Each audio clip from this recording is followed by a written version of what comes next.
ছোট ভাই আমার, নির্জনে যৌবন নষ্ট করিও না। You understand what I am saying?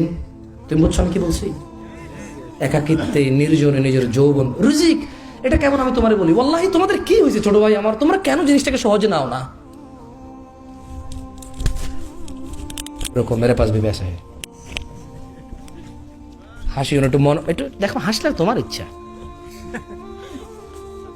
দেখো একজন ধরো তো, এটা এইভাবে ধরো। হ্যাঁ ই তো গয়া। আচ্ছা এটাকে আমরা রিজিক বলি না? কত টাকা আছে এখানে? কত আছে? কেন নাই? আরেকশো কই?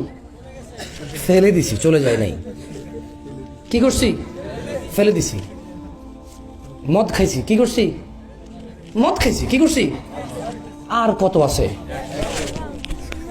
এখন এখন আমার সম্পদের মধ্যে কত টাকা আছে? এই 100 টাকা ঘষাঘষি করলে এই 100 টাকা কি দিন রাত 24 ঘন্টা ফু দিলে 200 হবে? বালিশের নিচে রেখে দিলে, ফজরের পরে উঠে বগলের নিচে রেখে দৌড়াদৌড়ি করলে, হ্যাঁ হবে? 200 হবে?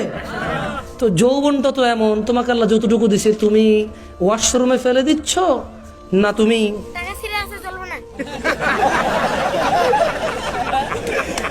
ওকে একটু ওদিকে নিয়ে যাচ্ছে। আচ্ছা আচ্ছা আমার শিক্ষা খাই ফেলছেন একটা কৌতুকে। খায়েন না, খায়েন না, খায়েন না, মনোযোগ দেন।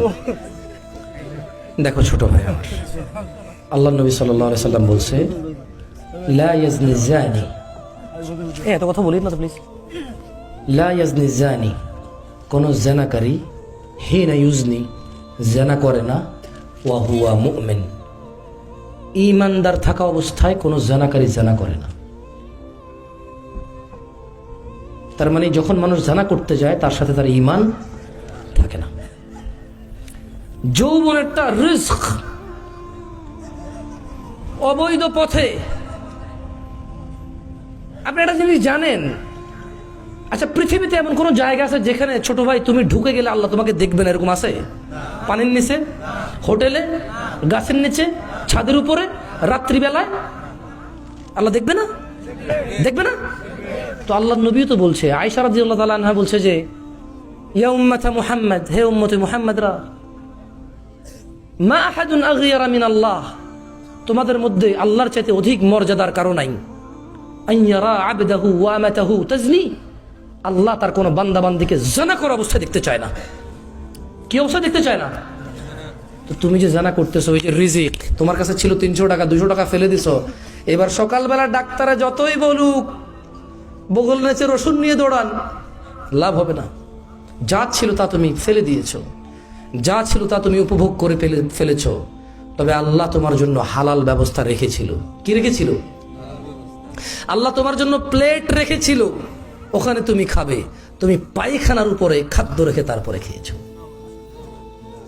আল্লাহ তোমাকে যৌবন দিয়েছে, একটা মেয়ের সাথে তোমার বিয়ের আল্লাহ তোমার তকদির দিয়েছে, সময় এসেছে ওই মেয়ের সাথে তোমার বিয়ে হয়েছে।